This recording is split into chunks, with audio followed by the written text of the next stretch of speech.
Director James Mangold has a deep appreciation for Hollywood history and the moviegoers who participated in it. It's why his last superhero movie, Logan, openly pulled just as much from westerns like Shane and the Cowboys as it did comic-paneled stories of capes and claws. It is also why some Star Wars fans have so eagerly embraced the rumor, which he's denied, that he's writing and directing a Boba Fett movie.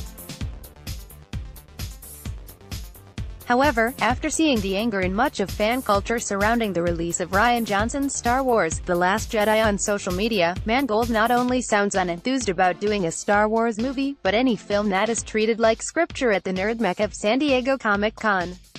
Over the holiday weekend, Mangold took to Twitter to defend Johnson's ambitions on The Last Jedi while confessing his own ambivalence toward the fervent nature of some fans on social media who have driven several of Johnson's stars, including Daisy Ridley and Kelly Marie Tran, off Instagram. Mangold writes, "At this point, when we're writing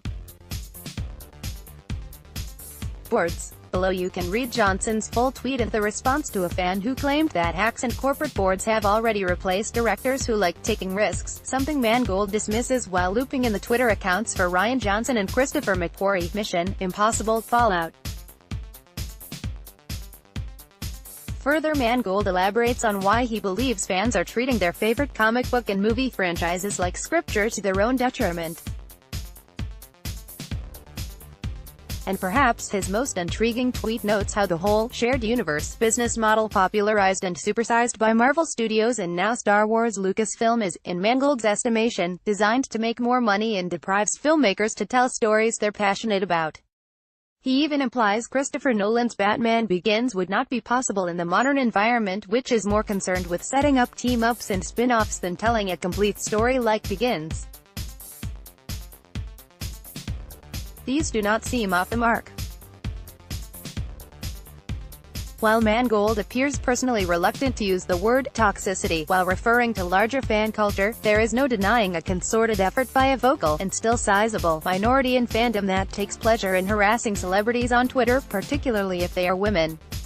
And this is fed by the notion that each film and filmmaker is not making an individual story, but a piece of canon that must satisfy preconceived notions about past films, and set up an eternal and unending string of future films. It is frankly hard to imagine something as standalone and epic as any of Nolan's The Dark Knight trilogy films, perhaps especially The Dark Knight Rises, which ended the story so definitively that WB could not make more sequels to it being made in the current climate. Then again, the same could be said for Mangold's own Logan, which was released just last year. However, that was made possible by the clout and stature Hugh Jackman built by playing his beloved hairy alter ego for the better part of 20 years. That freedom becoming the norm appears increasingly remote. And Mangold's own reservations about certain aspects of fandom does make his insistence to disbelieve the rumors about Boba Fett seem most plausible. Mangold's next film is called Ford v. Ferrari and is set to star Christian Bale, who Mangold worked with on 3:10 to Yuma, Matt Damon, Caltriona Balfe, and Jon Bernthal.